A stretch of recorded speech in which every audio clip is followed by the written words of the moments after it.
kita akan berkisah satu sosok yang sangat fenomenal.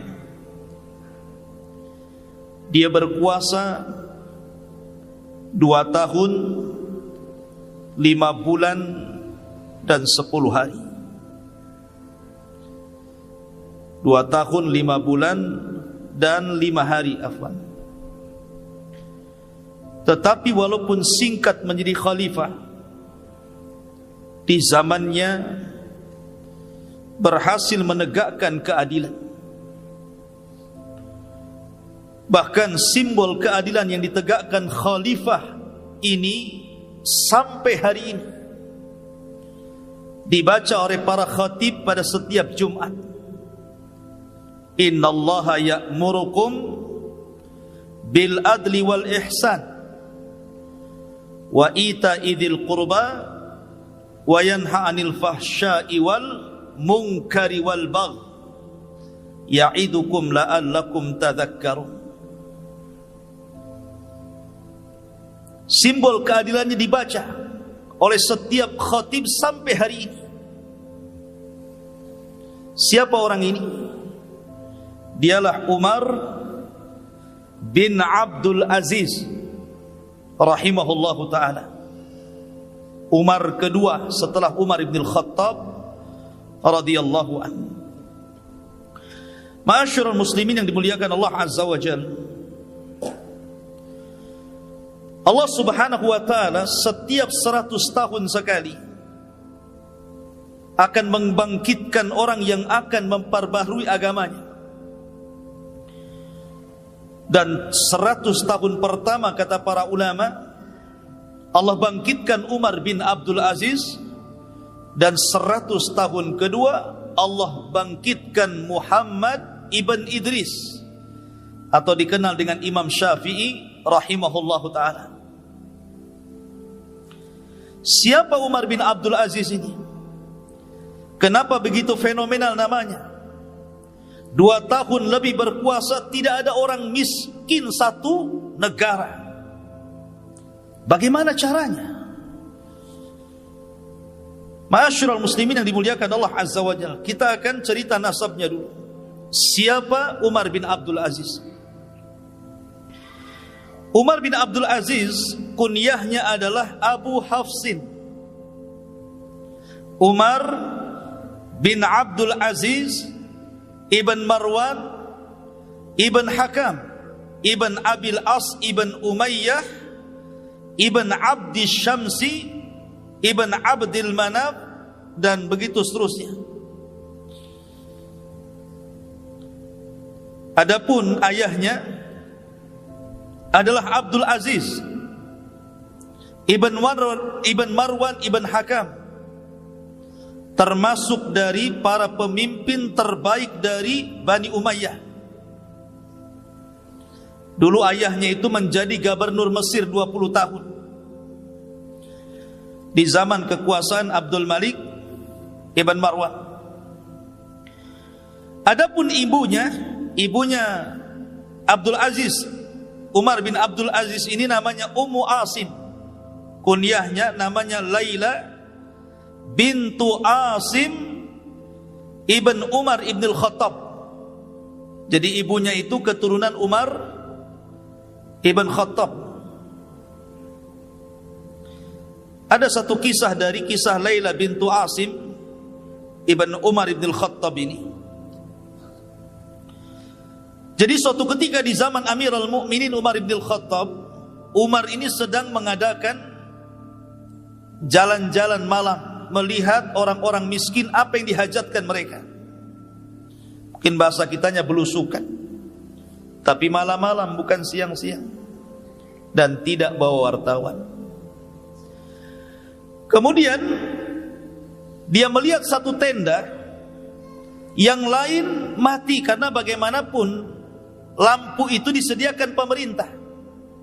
Tidak sembarang menghidupkan lampu kecuali ada hajat. Jadi ada satu tenda itu masih nyala.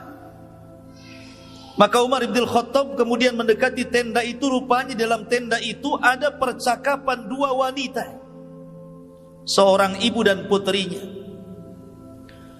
Kata sang ibu, "Nak, malam ini waktunya kita mencampur air susu untuk kita jual besok. Bagaimana kalau kita tambah air supaya banyak untungnya?" Maka anak putrinya mengatakan, "Janganlah, Bu. Bukankah Amirul Mukminin Umar bin Khattab melarang untuk curang dalam berdagang?" Kata ibunya, "Bukankah dia tidak melihat kita, tidak mendengar kita?" Kata putrinya, "Ya, walaupun Umar tidak melihat, walaupun Umar tidak mendengar, tapi Umar punya Tuhan yang bisa melihat dan mendengar kita." Ketika Umar melihat dan mendengar percakapan wanita itu, takjub Umar itu. Kok masih ada orang jujur? Kalau di masa Umar saja orang jujur itu membuat takjub, artinya kejujuran itu sudah hampir langka di zaman itu. Apalagi di zaman sekarang, cari orang jujur itu ya subhanallah susah. Di zaman itu saya susah cari orang jujur, lagi di zaman sekarang ya. Maka Umar pun tertarik dengan gadis itu. Pulang dia, dikumpulkan putra-putranya, ada Abdullah bin Umar, ada Asim ibn Umar dan yang lainnya. Kata Umar bin Khattab, "Siapa di antara kalian yang siap menikah?" Di sana ada wanita yang top markotop, mungkin bahasa kitanya ya. Akhirnya kemudian bangkitlah Asim ibn Umar, "Saya wahai abi." Maka dilamarkanlah oleh Umar wanita itu. Menikahlah akhirnya dengan Asim putra Umar ibn Khattab. Dari Asim putra Umar ibn Khattab menikah dengan wanita yang jujur itu, lahirlah seorang anak wanita namanya Laila. Laila inilah ibunda daripada Umar bin Abdul Aziz. Laila putri Asim ini menikah dengan Abdul Aziz. Maka dari pernikahan ini lahir Umar bin Abdul Aziz. Bahkan Umar bin Khattab radhiyallahu anhu suatu ketika pernah bermimpi. Umar bermimpi, dan mimpinya orang soleh beda dengan mimpi kita. Jadi dalam bermimpinya itu Umar melihat bahwa ada dari keturunannya yang luka, sebagian yang luka dalam wajahnya. Ciri-cirinya itu ada luka dalam wajahnya. Kemudian dia melihat dalam mimpinya bahwa di antara cucu cicitnya yang nanti ini, yang ada tanda di wajahnya karena luka itu, akan menjadi khalifah, menegakkan keadilan ketika menyebarnya kezaliman. Itu sudah dimimpikan oleh Umar bin Khattab. Di antara cucu cicitnya itu nanti akan ada yang akan menegakkan keadilan di tengah-tengah kezaliman merajalela. Dan cirinya ada luka di wajahnya, sujah. Jadi Umar bin Abdul Aziz ini sudah dimimpikan oleh Umar bin Khattab radhiyallahu anhu. Ma'asyiral muslimin yang dimuliakan Allah Azza wa Jalla. Umar bin Abdul Aziz, dia adalah seorang yang di masa kecil suka dengan ilmu. Jadi Umar bin Abdul Aziz itu dia suka dengan ulama, karena dia masih berjumpa dengan para sahabat Rasul dan para tabi'in, kibarut tabi'in seperti Sa'id ibn Musayyib dan sahabat-sahabat yang lainnya, karena memang pamannya juga sahabat, Abdullah bin Umar. Jadi suatu ketika dia ngomong sama ibunya, Umar bin Abdul Aziz kecil ini, apa kata dia? Dia mengatakan kepada ibunya, "Saya ingin seperti pamanku." Dia ngomong sama ibunya, "Bu, saya ingin seperti pamanku. Ana uhibbu an akuna mithla khali." Saya ingin seperti pamanku. Maksudnya siapa pamannya? Abdullah bin Umar. Dan Abdullah bin Umar itu seorang yang faqih, ulamanya sahabat. Kata ibunya mengatakan, "Nggak usahlah, kamu nggak mungkin kayak dia," kata. Jadi ibunya sudah ini dulu, ciut dulu, nggak mungkin kamu kayak dia itu. Harusnya kan tidak seperti itu ya. Kalau ahli-ahli pendidikan kan, kalau ada anak menginginkan sebuah kebaikan harusnya didorong kan. Kata ibunya, "Nggak usahlah, kok nggak mungkin kayak dia," katanya. Tapi dengan berjalannya waktu, ketika ayahnya Abdul Aziz kemudian di zaman Abdul Malik ibn Marwan itu diangkat menjadi gubernur Mesir, maka seluruh keluarganya diboyong ke Mesir. Tapi ketika itu Abdullah bin Umar meminta agar Umar bin Abdul Aziz kecil itu jangan dibawa, biar dia sama saya, katanya. Dari situlah maka Umar bin Abdul Aziz sejak kecil sudah bersama sahabat Abdullah bin Umar, pamannya, dan belajar. Bahkan sudah hafal Quran sebelum balik. Dan dicintakan dengan ilmu dan ulama. Makanya kemudian Umar bin Abdul Aziz ini tumbuh menjadi seorang ulama besar. Bahkan dimasukkan dalam deretan fuqaha tabi'in, ahli fikihnya para tabi'in. Umar bin Abdul Aziz ini luar biasa. Ma'asyiral muslimin yang dimuliakan Allah Azza wa Jalla. Di antaranya adalah bagaimana talabatul ilminya Umar bin Abdul Aziz ini dijelaskan.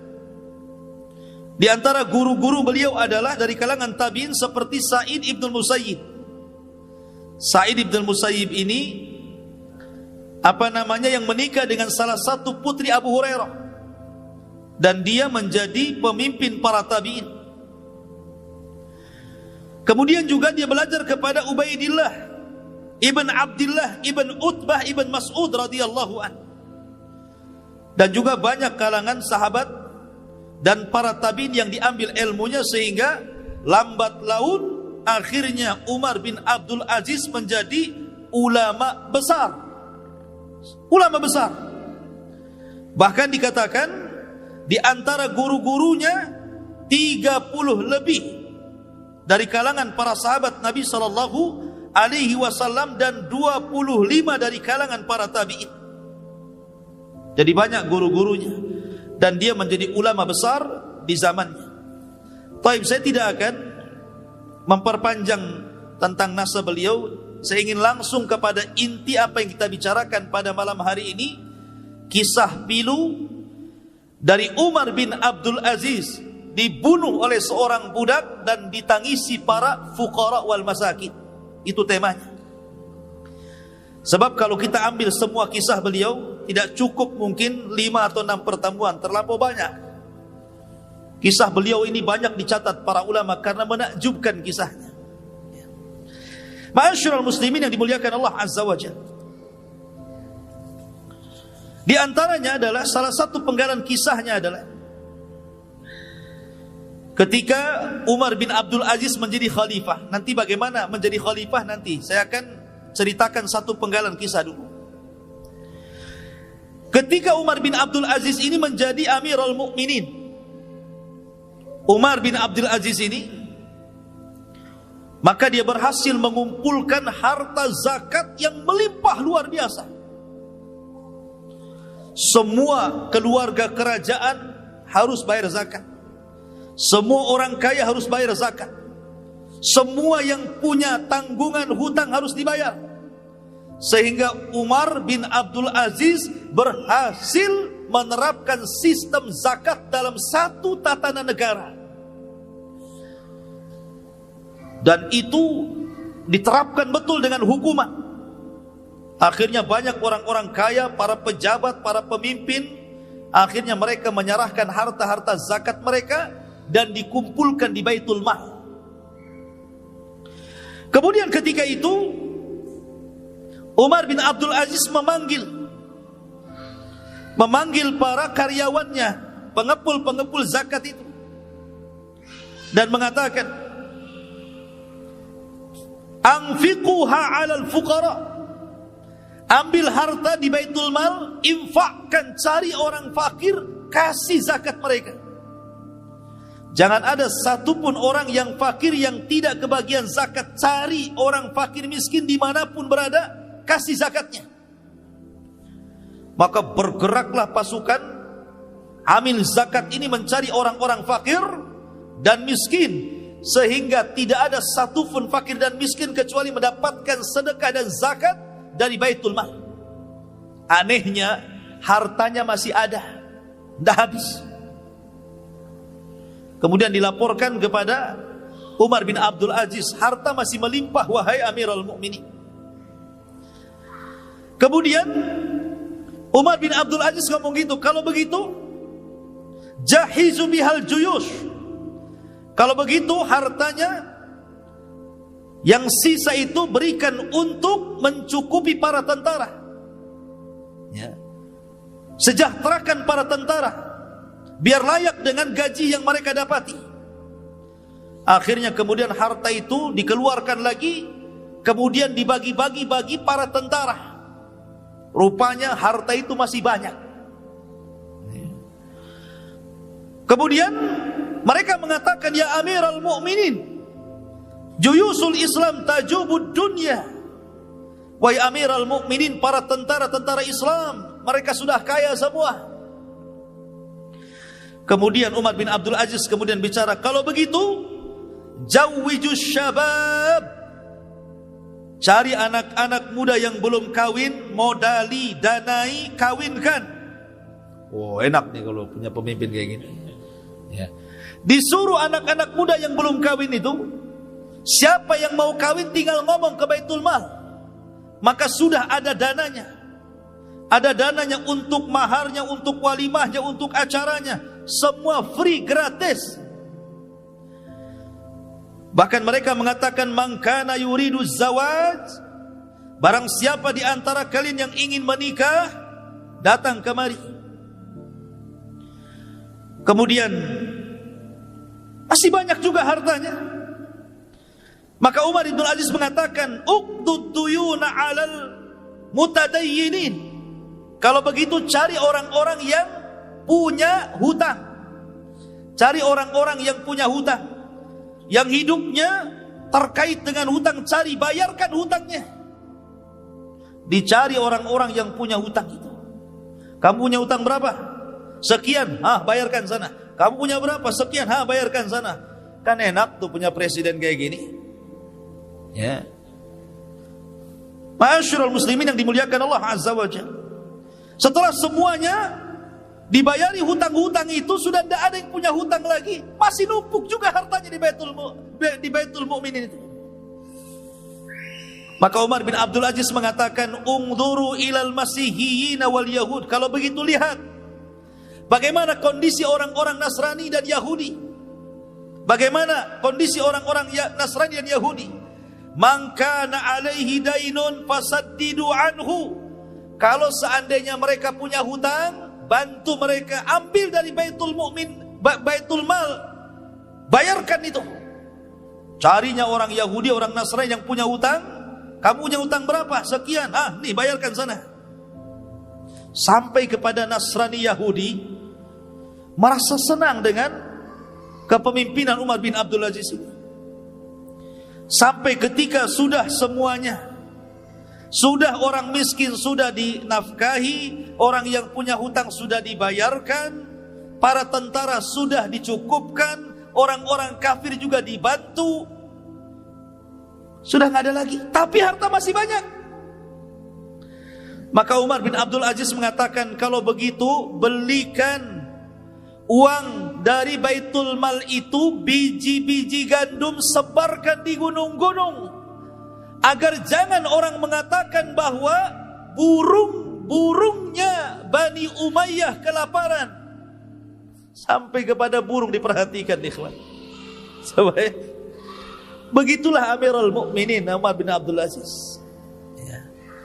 Makanya Umar bin Abdul Aziz itu seorang khalifah yang tidak pernah dilahirkan di zamannya, dan tidak pernah ada orang yang diwafatkan setelahnya. Satu-satunya orang kayak gitu itu.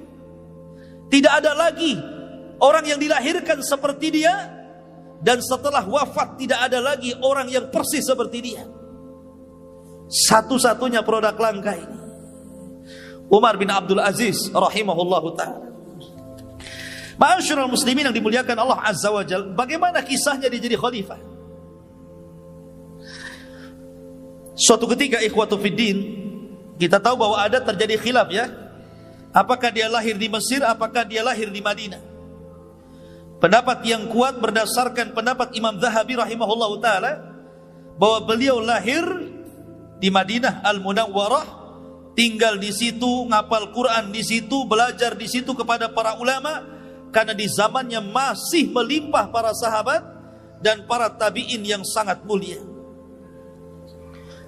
Ma'asyiral muslimin yang dimuliakan Allah Azza wa Jalla, suatu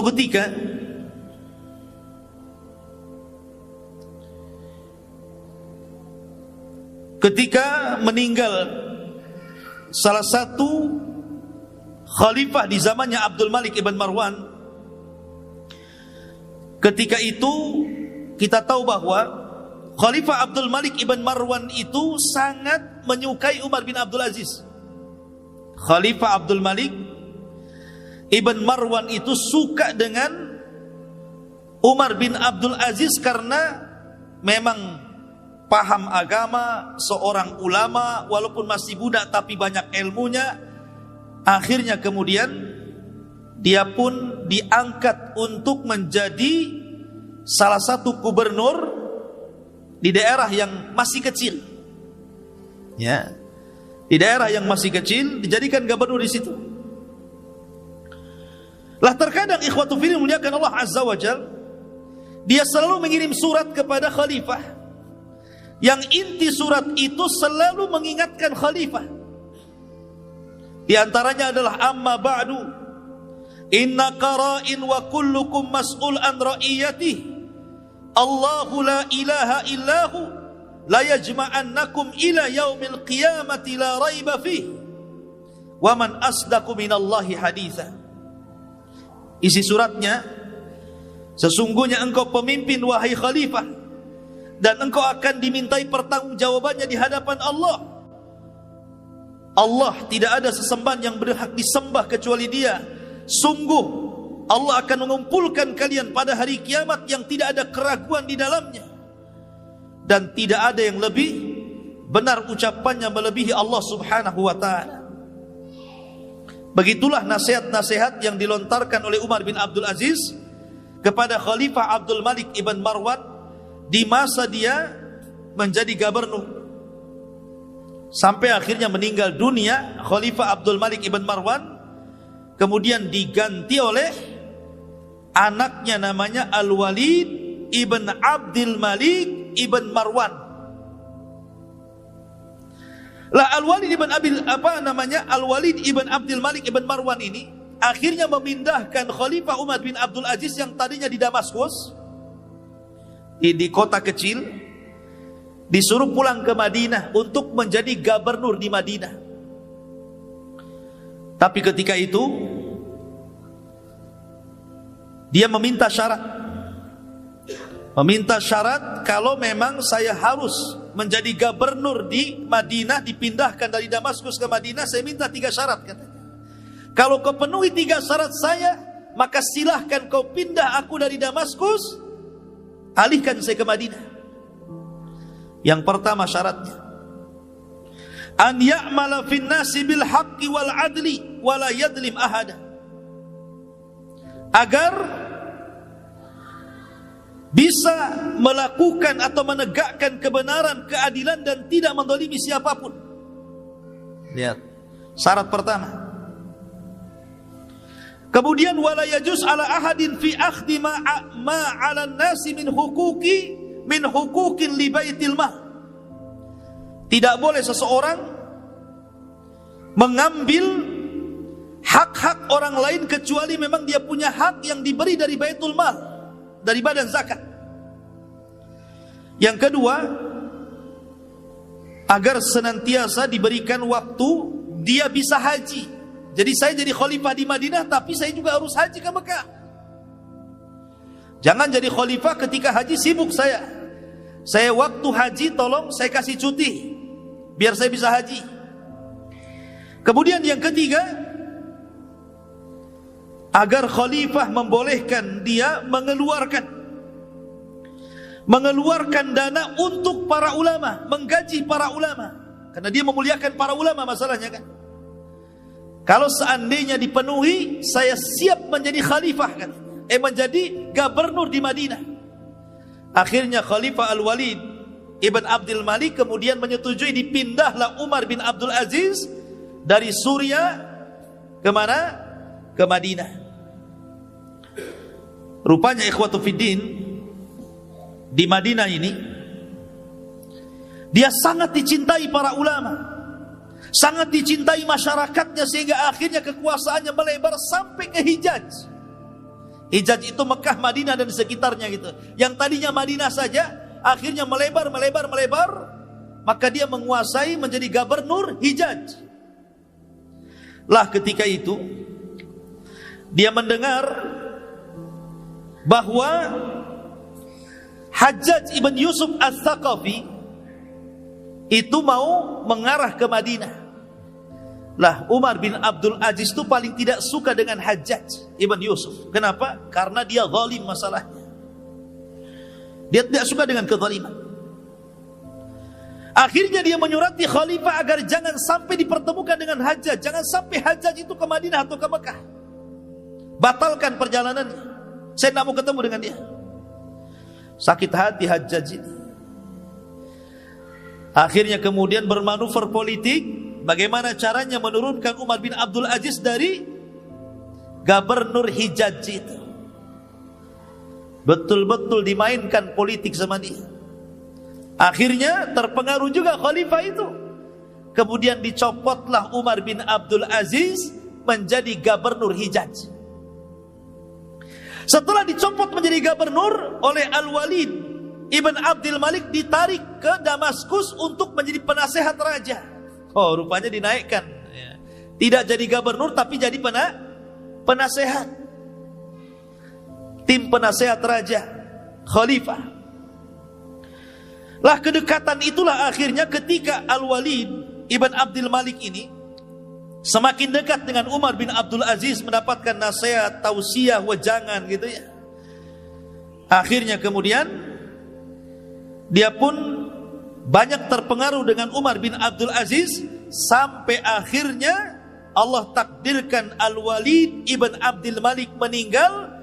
Kemudian kekuasaan jatuh kepada saudaranya Sulaiman bin Abdul Malik Ibn Marwan. Lah di masa Sulaiman inilah, Sulaiman itu juga sangat memuliakan Umar bin Abdul Aziz. Sangat memuliakan sekali. Sampai ada satu kisah. Ketika keduanya berada di sebuah tempat di manasik haji. Jadi ketika haji ini berdua, Umar bin Abdul Aziz dan Sulaiman Ibn Abdul Malik Ibn Marwan ini dengan khalifah. Kemudian Sulaiman bin Abdul Malik Ibn Marwan ini memanggil saking banyaknya jemaah haji. Akhirnya dia takjub dan mengatakan, ma aktsarul hujjaj. Wahai Umar, maksudnya Umar bin Abdul Aziz, kau tidak lihat betapa banyak orang-orang yang haji itu ya, ribuan jumlahnya. Tetapi Umar bin Abdul Aziz mengatakan, fa innahum sayatuna 'alaika yaumal qiyamah. Sesungguhnya banyaknya orang-orang itu nanti pada hari kiamat akan datang kepadamu. Ya. Nanti orang-orang itu nanti pada hari kiamat akan datang kepadamu dan mengadu di hadapan Allah Subhanahu wa taala, apakah engkau memimpin dengan adil ataukah tidak memimpin dengan adil? Oh, dinasihati khalifah. Mereka akan datang kepadamu pada hari kiamat. Tadinya bangga kan? Banyak kali orang yang haji itu, katanya khalifah. Kata Umar, orang sebanyak itu nanti akan datang pada hari kiamat ditakut-takuti. Mereka akan menjadi khusama'uka yaumal qiyamah, akan menjadi musuh pada hari kiamat. Mereka akan menuntut haknya di hadapan Allah Subhanahu wa taala. Dari situlah akhirnya Sulaiman ibn Abdul Malik menangis dan merasa bersalah. Lah sebelum wafatnya Sulaiman bin Abdul Aziz, Sulaiman ibn Abdul Malik ini, dia ngirim surat, isinya wasiat. Harusnya ketika dia meninggal itu kan masih ada saudara-saudaranya kan, ada Yazid ibn Abdul Malik ibn Marwan, ada Hisham ibn Abdul Malik ibn Marwan gitu kan. Harusnya yang jadi setelah meninggalnya Sulaiman itu Yazid ibn Abdul Malik ibn Marwan. Ternyata ketika dia nulis surat wasiat, rupanya tidak ditulis nama Yazid di situ, tapi ditulis nama Umar bin Abdul Aziz. Jadi sebelum wafatnya dia nulis surat, nanti kalau saya meninggal, maka kekuasaan ini saya berikan kepada Umar bin Abdul Aziz. Dengarkan, taati perintahnya karena dia khalifah kalian. Maka betul-betul ketika meninggal dunia, dibuka surat wasiatnya. Aku sudah mewasiatkan kepada orang setelahku yang pantas menjadi khalifah, dialah Umar bin Abdul Aziz. Maka dengarkan dan taati perintahnya. Jadi justru saudara-saudaranya tidak menjadi, harusnya kan saudaranya tuh. Ini kenapa orang lain? Karena Sulaiman bin Abdul Malik ibn Marwan tahu karakter-karakter saudaranya kan. Nih kalau saudaranya jadi raja masalah nih. Makanya kemudian dia takut di hadapan Allah, dipilihnya Umar bin Abdul Aziz menggantikan Sulaiman putra daripada Abdul Malik ibn Marwan. Coba anak-anak ya, jangan ribut.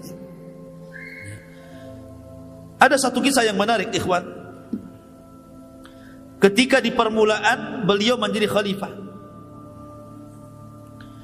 ketika dia mendengar bahwa telah datang wasiat dari Sulaiman bin Abdul Malik ibn Marwan bahwa ketika dia meninggal Umar bin Abdul Aziz harus jadi khalifah, dia tidak pernah keluar dari masjid. Tidak pernah keluar dari masjid. Dia ketakutan dengan wasiat itu. Sehingga kemudian dia pun menolak untuk dibaiat. Dia menolak untuk dibaiat. Sampai-sampai setelah kemudian dia mendapatkan kabar, apa kata beliau di hadapan manusia itu? Ketika dia mendapatkan kabar bahwa dia sudah diwasiati untuk menjadi khalifah sepeninggal Sulaiman, dia pun mengatakan,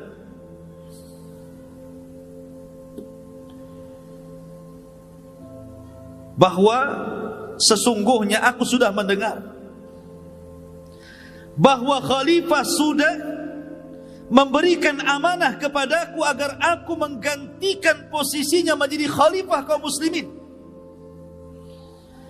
Kemudian dia mengatakan, demi Allah, saya berceramah di hadapan kalian wahai kaum muslimin, sesungguhnya tidak ada niat bagiku menjadi khalifah. Saya minta kalian untuk melepaskan baiat-baiat kalian dari pundakku, dan saya serahkan urusan kepada kalian. Silahkan cari pemimpin sesuka kalian. Lari dia, tidak mau jadi pemimpin. Ya, jadi ketika dia melihat surat wasiat itu, dia langsung cuci tangan, tidak mau. Dia menangis berhari-hari di masjid itu.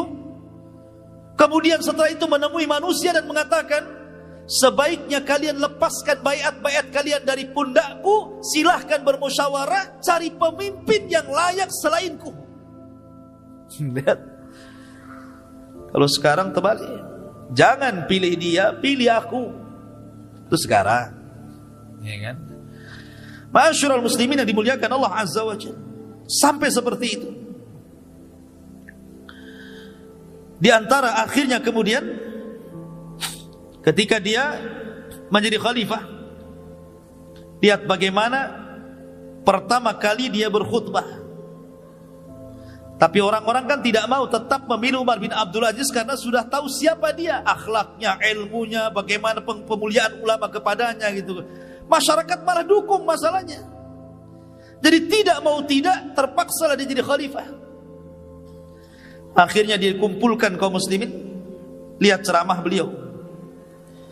Di permulaannya dia mengatakan, ayyuhan nas, inni qad ubtulitu bihadzal amri ghaira ra'yin kana minni fihi wala talabatan lahu wala masyuratan minal muslimin wa inni qad khala'tu ma fi a'naqikum min bai'ati fakhtaru li anfusikum.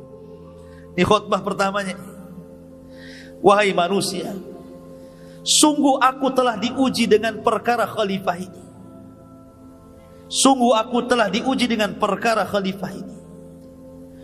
Kenapa aku dipilih tanpa ada ideku, tanpa ada musyawarah dari kaum muslimin, tanpa ada permintaan dariku?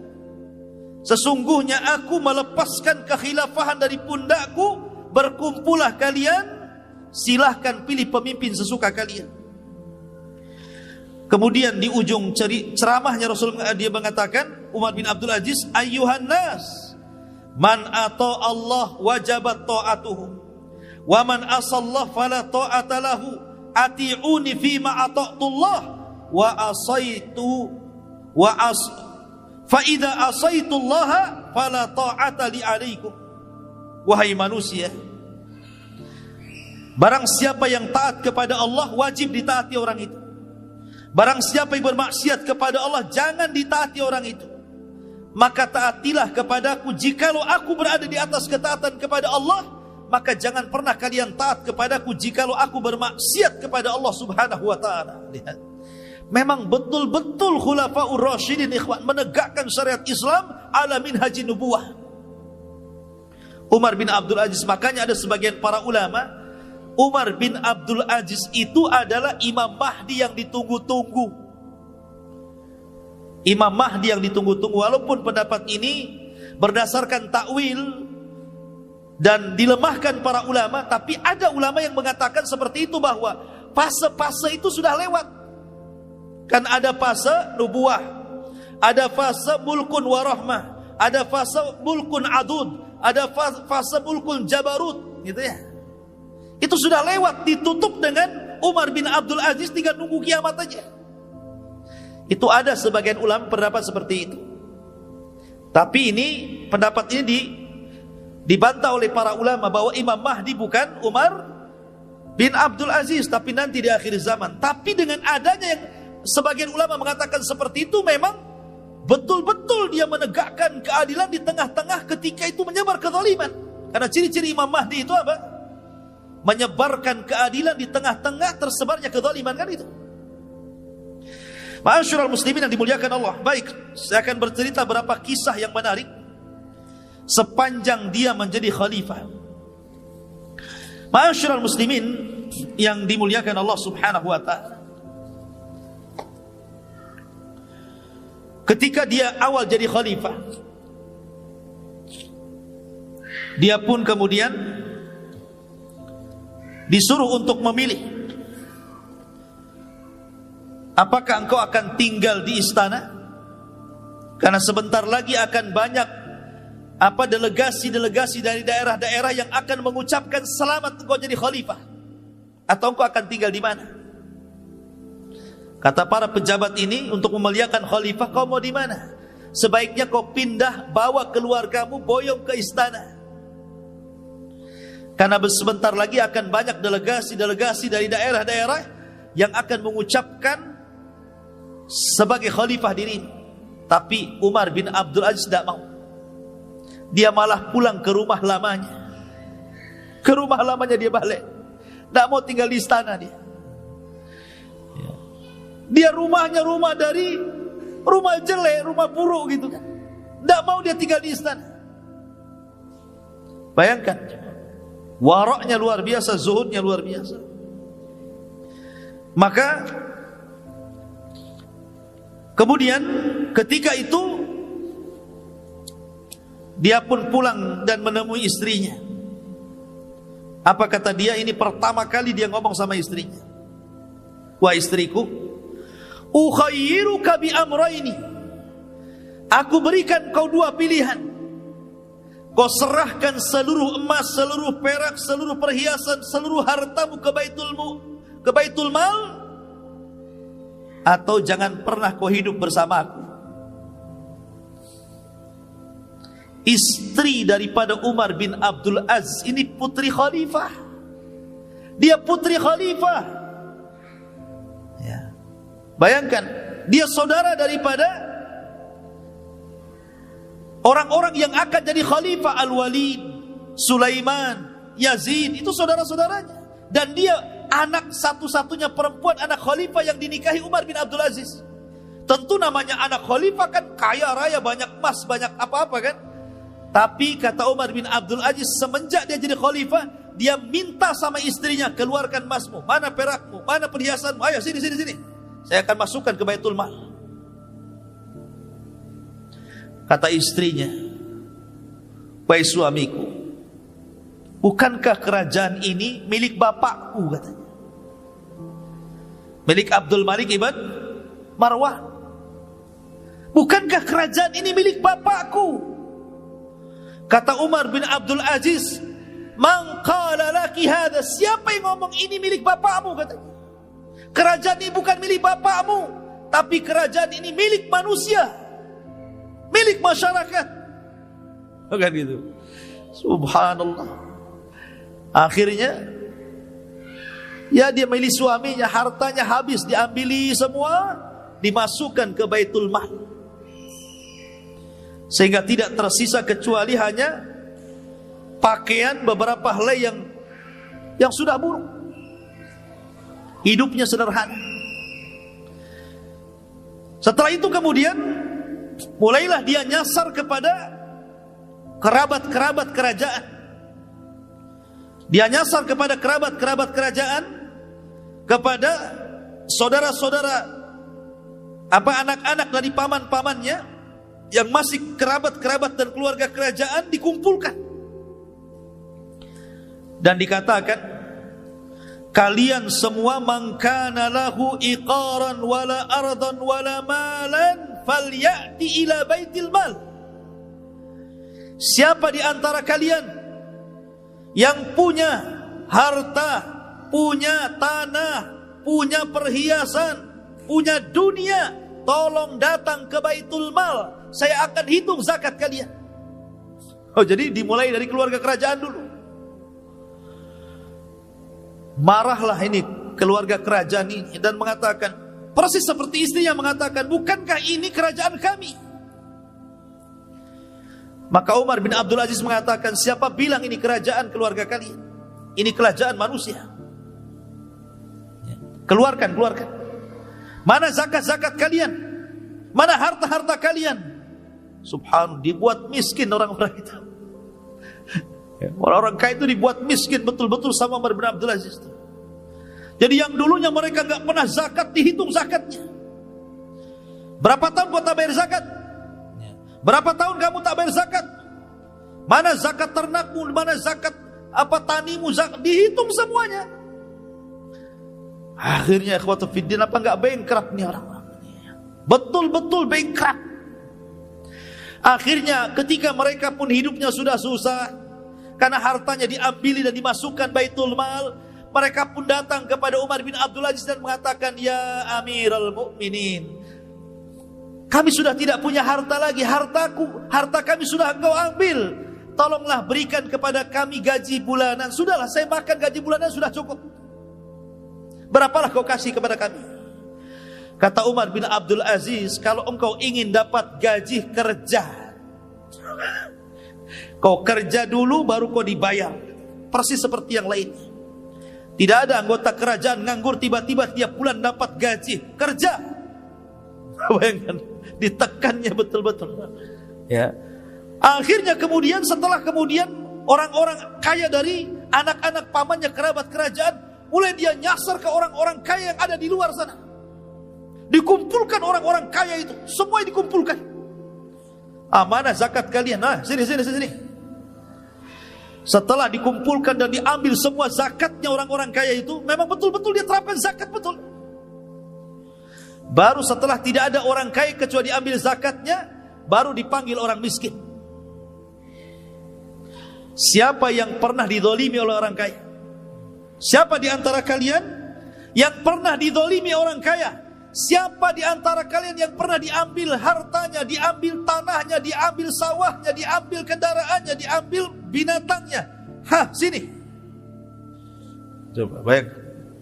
Akhirnya satu-satu, saya dizalimi si anu, saya dizalimi si anu, saya dizalimi si anu. Memang betul-betul hukum ditegakkan di sini. Maka orang-orang miskin pun kemudian mendapatkan hak-hak yang terdoliminya. Dari situlah terpupuk kecintaan orang fakir, orang miskin kepada Umar bin Abdul Aziz. Betul-betul mengadakan pemerataan ekonomi dengan sistem zakat ini. Sehingga lambat laun akhirnya yang miskin itu sudah mulai kaya.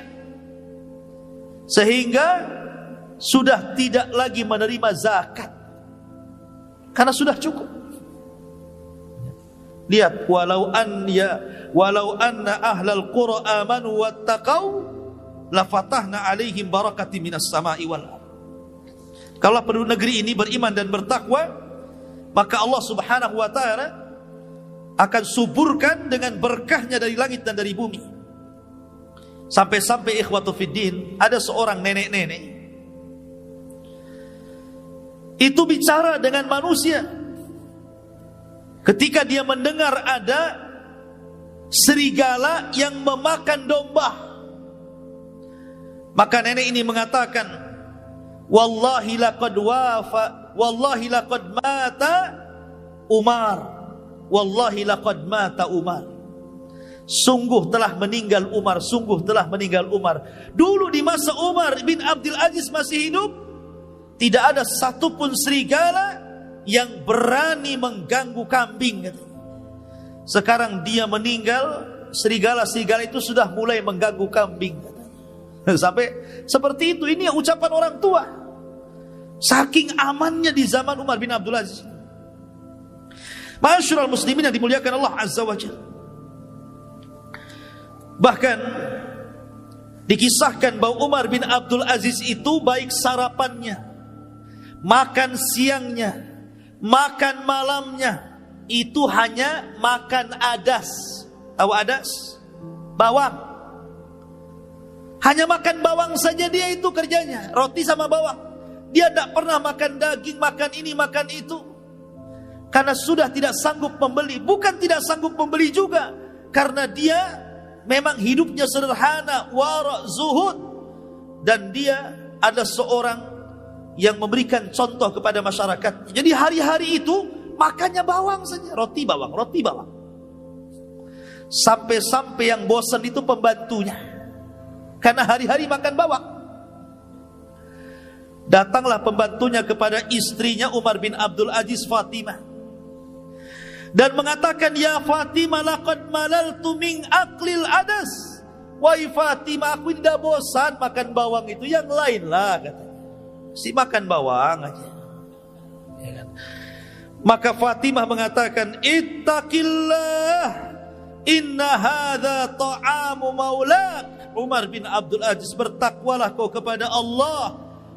Sesungguhnya adas itu makanan pemimpinmu Umar bin Abdul Aziz. Makanan tuanmu itu jangan kau celah.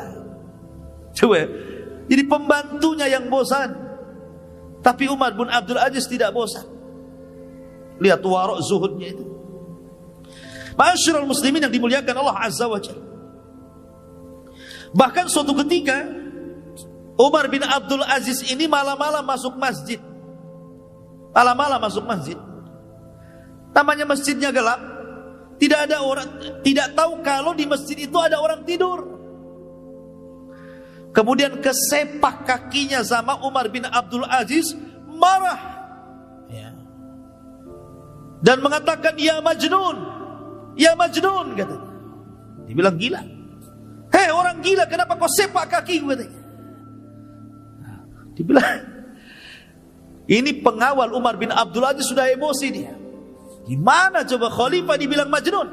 Dalam riwayat khimar, "Ya himar, wahai keledai," katanya. Lebih kasar lagi.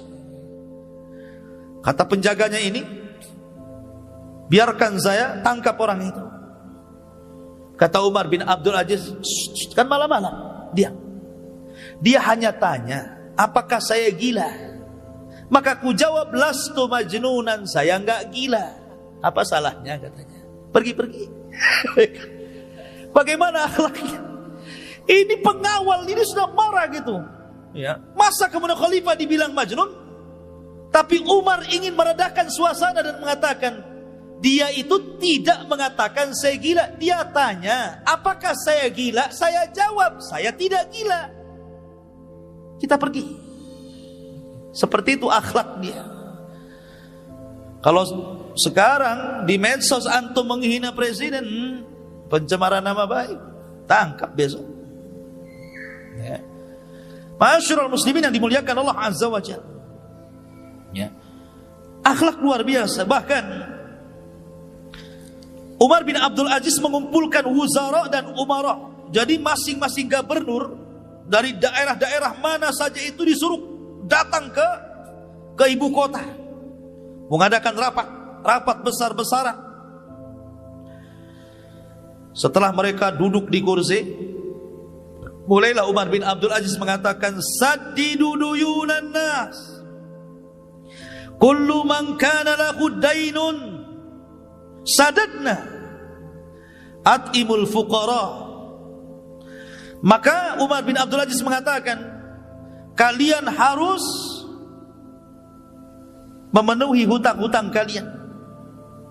Bayarkan hutang-hutang kalian. Kalau kalian punya hutang mengambil hak rakyatnya, kembalikan kepada rakyat.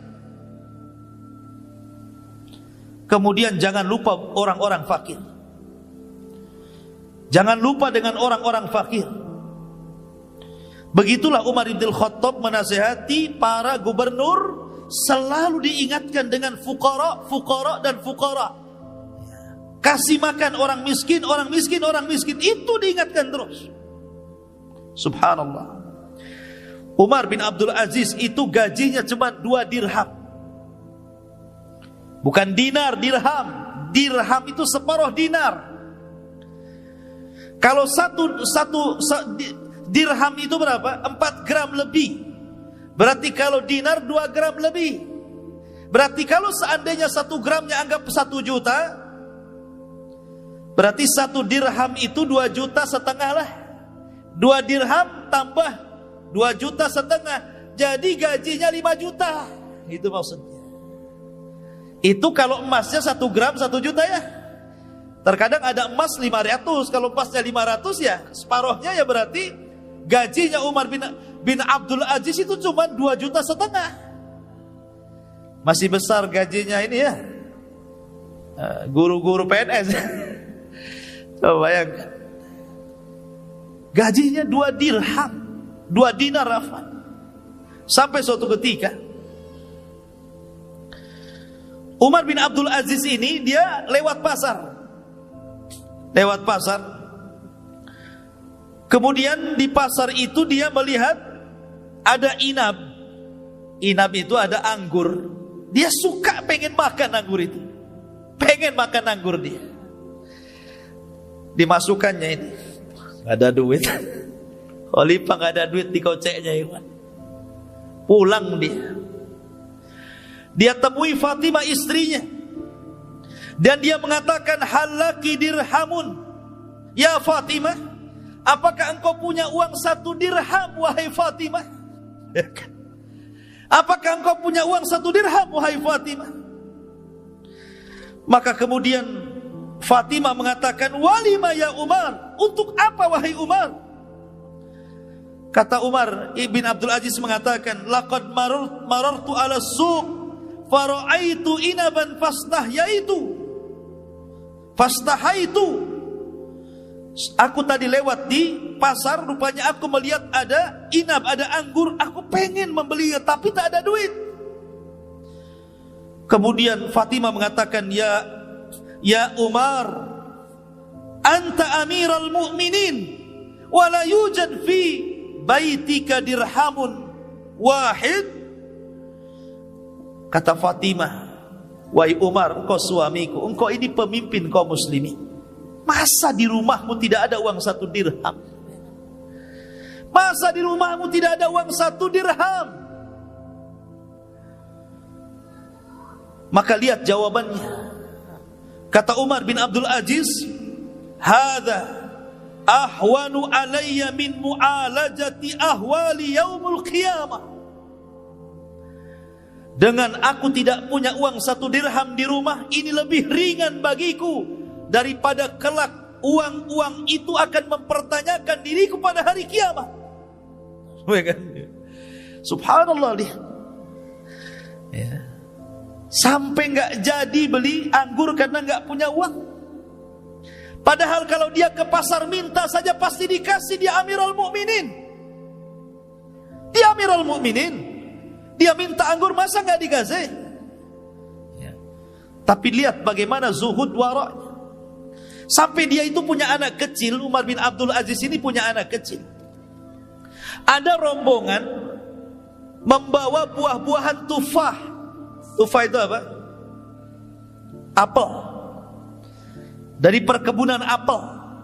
Datang beberapa karung gitu ya, untuk diserahkan ke Baitul Mal. Lewat pula di depan rumah Amirul Mukminin. Anak kecil nih, anaknya Amirul Mukminin Umar bin Abdul Aziz ini tidak pernah melihat tufah, tidak pernah melihat apel itu. Jadi kepengen. Coba, anak-anak orang miskin sudah biasa makan apel. Ini anak Amirul Mukminin, lihat apel saja aneh gitu kan. Luar biasa ini kan, susahnya ini. Jadi ketika melihat ada orang bawa rombongan bawa apel ini, anak ini lari. Kemudian mengambil, namanya anak-anak belum berakal. Karena ingin kepengennya itu apel itu, dikejarnya tufah itu. Setelah kemudian berhasil gitu, dan penjaga pun dia tahu ini anak Amirul Mukminin, tidak berani mencegah lah kan begitu. Anak khalifah udah di tangan itu 1 apel itu dan hampir dimakan. Tiba-tiba datang bapaknya Umar bin Abdul Aziz, dipegang tangannya, jangan dimakan. Ini bukan milik kita. Kemudian diserahkan lagi, ngamuk anak ini, namanya anak kecil kan. Kayak diambil mainannya, pokoknya nangis. Akhirnya digendongnya oleh Umar bin Abdul Aziz, dibawa pulang. Tetap nangis di rumah. Istrinya marah. Ya Amirul Mukminin, ya Umar, kenapa kau buat anakmu menangis? Kata Umar bin Abdul Aziz, demi Allah ketika aku melihat anak ini mengambil tufah tadi dan hendak memakannya, kemudian ku ambil dari mulutnya, seolah-olah aku mencabut hatiku dalam dadaku, karena aku juga tidak tega. Tetapi aku teringat pada hari kiamat, kalau seandainya ini akan dipertanggungjawabkan di hadapan Allah, apa yang harus aku katakan di hadapan Allah Subhanahu wa taala? Subhanallah. Ini pemimpin kayak gini kapan lagi adanya? Bayangkan, saking takutnya dia, Umar bin Abdul Aziz. Ma'asyiral muslimin yang dimuliakan Allah Azza wa Jalla. Suatu ketika datang salah satu gubernur dari daerah menuju pusat menemui Umar bin Abdul Aziz di malam hari. Maka Umar pun memasukkan dia ke dewan pertemuan. Kemudian dinyalakan lampu zaitnya itu. Lampu tempol kalau kan dulu ya, pakai zait, pakai minyak ya. Mulailah Umar bin Abdul Aziz berdiskusi, bertanya, gimana soal orang miskin di daerahmu? Gimana orang susah daerahmu? Bagaimana zakat? Gimana sedekah? Gimana kondisi masyarakatku? Gimana begini. Pokoknya tanyalah hal ikhwal tentang kondisi kaum muslimin yang ada di wilayah gubernur itu. Maka setelah gubernur ini alhamdulillah mengatakan di wilayah kami aman, terkendali, begini. Sampai akhirnya dia balik tanya. Gubernur ini balik tanya, Wa kaifa haluka ya Amirul Mukminin? Wa kaifa haluka ya Amirul Mukminin? Bagaimana kondisimu wahai Amirul Mukminin? Saya lihat kau memakai baju yang sudah agak robek, agak usang. Kemudian mulailah satu persatu tanya. Kata Umar bin Abdul Aziz, tunggu ya, saya tidak akan jawab dulu pertanyaanmu, tunggu dulu sebentar. Bangkit, ambil lampu, ditiupnya. Kita ngomong gelap-gelap. Kita ngomong gelap-gelap. Tadi apa kamu nanya soal saya? Jadi gak perlu mengatakan, kenapa kau padamkan lampu? Lima atfa'tal asyiraj, kenapa kau padamkan lampu? Jadi kita gelap-gelap lah jadinya. Kata Umar bin Abdul Aziz, kalau kau tanya soal aku, berarti ini pertanyaan pribadi, gak ada kaitan dengan negara. Lampu itu milik negara. Tapi kalau kau bertanya soal rakyatku, soal bangsaku, soal negaraku, soal zakat, soal fuqara, soal miskin, ku hidupkan. Karena ini memang urusan negara dan lampu itu milik negara. Bayangkan coba. Ada khalifah kayak gini gara-gara lampu. Sampai ketika datang hadiah. Nih Umar bin Abdul Aziz dikasih hadiah berupa minyak wangi. Minyak wangi yang sangat harum sekali.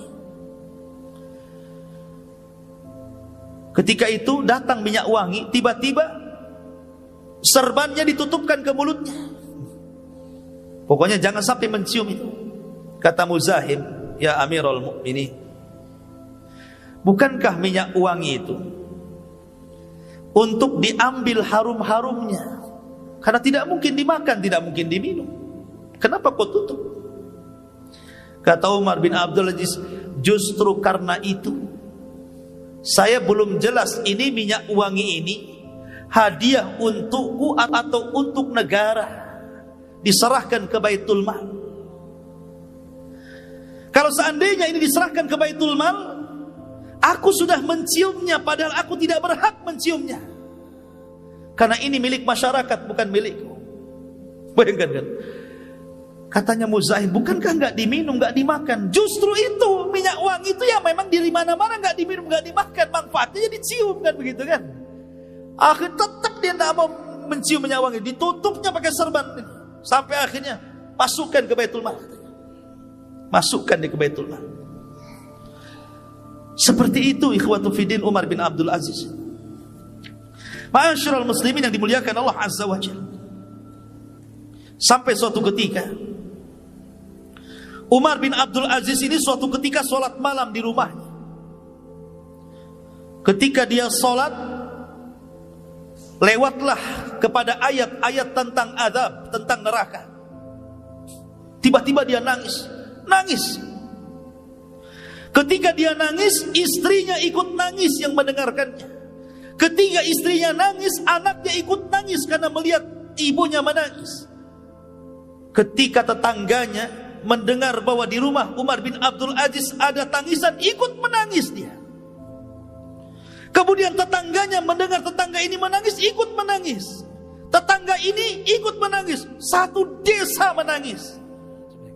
Karena tangisan Umar bin Abdul Aziz, bayangkan. Nular tangisannya juga. Seperti itu Umar bin Abdul Aziz pengaruhnya kepada masyarakat.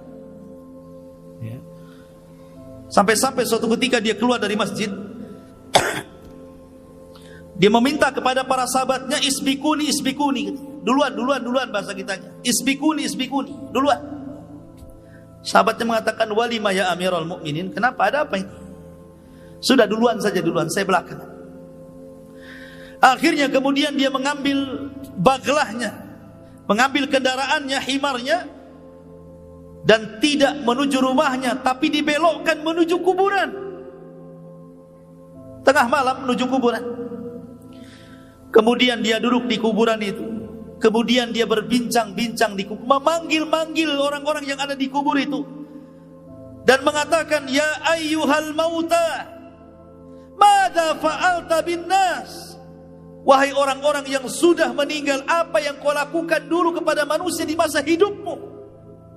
Kemudian Yunani, dia pun berteriak, ainal mu'azzam wa ainal muhtaqar. Aku sudah tidak bisa membedakan lagi mana kuburan orang mulia, mana kuburan orang yang dihinakan. Kemudian dia membaca ayat ma aghna anni maliyah halaka anni sultaniyah. Duhai kiranya kekuasaan yang kubanggakan tidak ada nilainya kalau aku sudah masuk ke liang lahat. Duhai harta yang selama ini kubangga-banggakan pun apalah gunanya kalau aku sampai masuk ke dalamnya. Begitulah renungan kuburan membuat dia menangis. Ma'asyiral muslimin yang dimuliakan Allah Azza wa Jalla. Kemudian kisah yang menarik juga. Suatu ketika datang anaknya yang perempuan itu kepada Umar bin Abdul Aziz, menangis gara-gara tidak punya pakaian. Saya kira anak antum banyak pakaian yang sehari bisa ganti 3 kali ya.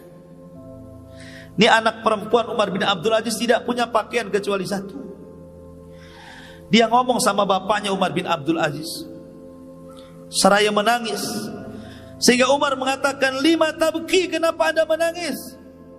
Qalat, maka anaknya mengatakan, ya abata, inna thawbi mutazahiqan, sesungguhnya pakaianku banyak robeknya, maka belikanlah pakaian untukku. Kata Umar bin Abdul Aziz, dia memanggil pembantunya Muzahim, sini, kemarin saya pernah menyobek selimut. Itu bekas sobekan selimut di mana tuh?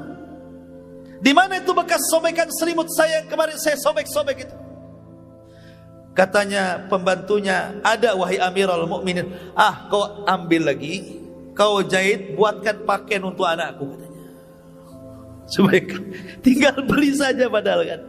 Disuruh kainkan yang bekas sobek-sobek itu, disuruh dijahit, buatkan pakaian, buatkan untuk anakku, katanya. Subhanallah, sampai seperti itu. Sampai ada orang miskin datang dari jauh mendengar keadilannya Umar bin Abdul Aziz. Siapa yang meminta kepadanya tidak akan ditolak, pasti diberi dan dikasih dari Baitul Mal. Datang dia dari jauh, dia belum kebagian. Dia bertanya, mana rumahnya khalifah? Oh, di sana tuh, di sana tuh. Berangkat dia. Ketika masuk ke rumah khalifah, keluar lagi dia, nggak bawa apa-apa. Orang-orang pun bertanya, kenapa kau tidak mendapatkan apapun dari khalifah? Maka orang ini mengatakan, memang aku nggak minta. Kenapa kau nggak minta? Aku malu, kondisiku jauh lebih mulia dibandingkan dia. Orang miskin gak jadi minta, itu lebih baik. Nggak jadi minta nih orang miskin ini. Masuk rumah Umar bin Abdul Aziz, keluar lagi. Mana barang yang kau minta? Memang aku tak minta, ya tak bawa barang. Kenapa kau tak minta? Aku malu, katanya. Aku masih lebih baik hidupku daripada dia. Lihat, hanya di zaman Umar bin Abdul Aziz orang miskin tidak jadi minta. Gitu ya. Karena khalifahnya lebih miskin, begitu ya. Seperti itulah kondisi Umar bin Abdul Aziz. Makanya wajar kalau ada sebagian mengatakan itulah Imam Mahdi sesungguhnya, kan. Walaupun pendapat ini lemah. Ma'asyiral muslimin yang dimuliakan Allah Azza wa Jalla. Akhirnya kita langsung saja karena sudah lewat jam 9. Bagaimana wafatnya? Namanya orang baik, ikhwatu fiddin. Imam yang adil itu tidak lepas daripada musuh-musuh yang banyak. Orang yang baik itu pasti banyak musuhnya. Apalagi dia seorang khalifah. Tidaklah kayu gaharu itu tercium baunya kecuali setelah dibakar. Maknanya apa? Terkadang dengan banyaknya musuh itu menunjukkan kualitas orang itu. Ya. Orang baik itu pasti dimusuhi orang. Dan setelah meninggal baru diketahui kebaikannya. Lah, disitulah anak-anak daripada Abdul Malik ibn Marwan. Setelah Sulaiman ibn Abdul Malik kan masih ada Yazid, ada Hisham dan beberapa orang. Yazid ini gak sabar. Sebenarnya kalau Umar bin Abdul Aziz meninggal dunia, Sulaiman bin Abdul Malik sudah mewasiatkan yang jadi khalifah sepeninggal Umar bin Abdul Aziz adalah Yazid bin Abdul Malik. Tapi Yazid ini tidak sabar, ingin jadi khalifah.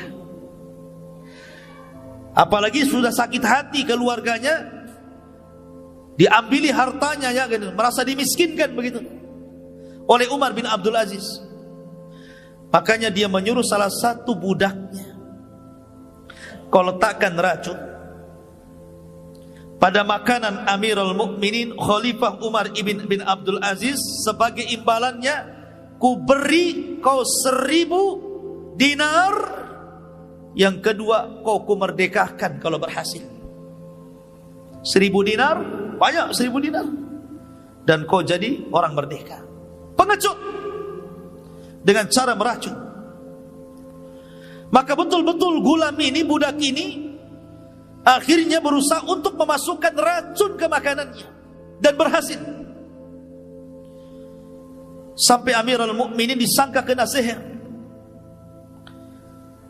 Disangka kena sihir. Ketika ditanya, ada apa engkau wahai Amirul Mukminin, kau terbaring sudah terlalu lama. Hal anta mashur, apakah engkau terkena sihir? Maka Umar bin Abdul Aziz mengatakan, tidak. Bahkan aku telah diracun dan aku tahu siapa yang meracunku. Aku tahu siapa yang telah meracunku, bayangkan. Kemudian akhirnya sebelum dia meninggal dunia, dia panggil orang yang meracunnya. Dia tidak kasih tahu siapa orang yang meracunnya. Dia sendiri yang tahu siapa yang meracunnya. Dia minta kepada pembantunya agar jangan diberitahu siapapun tentang siapa yang meracunnya dan siapa yang memerintahkannya. Dia hanya minta kepada pembantunya sebelum dia wafat, tolong panggilkan orang yang meracun aku itu. Kata pembantunya, siapa wahai khalifah? Si Anu bin Anu. Dipanggil orang budak itu, ditangkap, dipanggil. Kemudian dihadapkan di hadapan Umar bin Abdul Aziz. Kata Umar bin Abdul Aziz, ya ghulam, man hamalaka ala ma fa'alta hadha? Wahai gulam, apa yang menyebabkanmu melakukan hal ini kepadaku? Man amaraka, siapa yang memerintahkan kamu? Maka gulam ini ketakutan dan mengatakan, amarani Yazid. Yazid yang telah memerintahkan aku.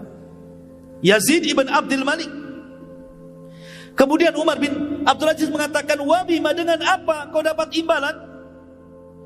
Bi alfi dinar wa yu'tiquni. Karena aku akan mendapatkan imbalan 1000 dinar dan dia berjanji akan memerdekakan aku. Maka itu Umar bin Abdul Aziz ini lagi mau mati nih. Dia mengatakan kepada pengawalnya, ambil yang 1000 dinar itu. Ambil, rebut, masukkan ke Baitul Mal. Masukkan ke Baitul Mal.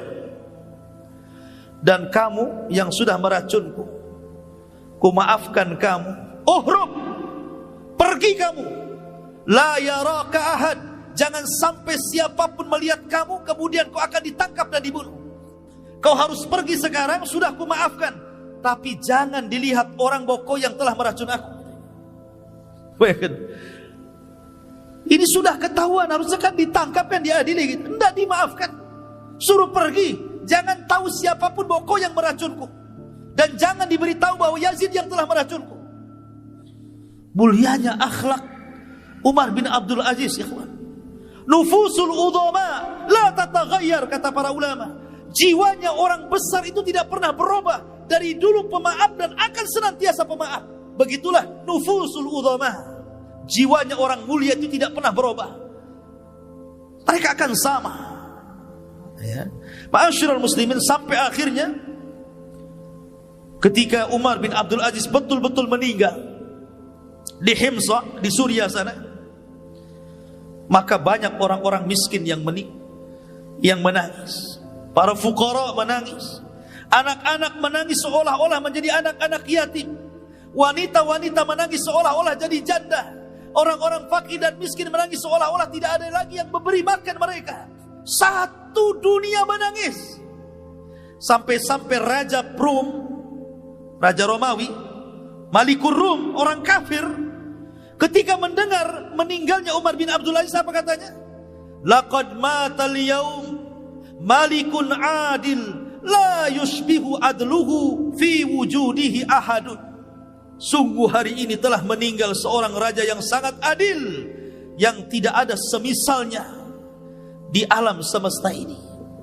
Ini pengakuan Malikur Rum tentang keadilan Umar bin Abdul Aziz di zamannya.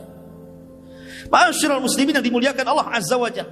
Sehingga ketika dia kemudian mengumpulkan anak-anaknya untuk tarikah harta warisan, sampai-sampai dikatakan kepada Umar bin Abdul Aziz, afala tatruk li ahlika syai'an ya Amiral Mukminin? Kenapa kau tidak tinggalkan harta yang banyak untuk keluargamu, wahai Amiral Mukminin, sebagai warisan? Qala, dia mengatakan, in kanu salihin Allahu yatawalla salihin. Jika mereka anak-anakku orang-orang saleh, maka Allah yang akan menjaga orang-orang saleh. Tidak perlu ku kasih harta, Allah yang kasih harta nanti. Dia begitu maksudnya. Aku tidak perlu kasih harta mereka. Kalau mereka benar-benar saleh, Allah yang kasih harta mereka. Akhirnya kemudian Umar bin Abdul Aziz pun ketika sudah berkuasa 2 tahun 5 bulan 5 hari, berhasil menegakkan keadilan yang tidak pernah ditegakkan oleh khalifah-khalifah Bani Umayyah maupun Bani Abbasiyah, khalifah setelahnya. Makanya sebagian para ulama ada yang memasukkan dia satu di antara khulafaur rasyidin setelah Abu Bakar, Umar, Utsman dan Ali, Umar bin Abdul Aziz. Ada yang mengatakan Hasan ibn Ali. Saking adilnya, ya kan? Begitulah ikhwatu fiddin muliakan Allah Azza wa Jalla, kisah singkat dari perjalanan Umar bin Abdul Aziz. Mudah-mudahan ada manfaatnya. Subhanakallah bihamdika, asyhadu an la ilaha illa anta, astaghfiruka wa atubu ilaik. Allahu ta'ala. Assalamualaikum warahmatullahi wabarakatuh.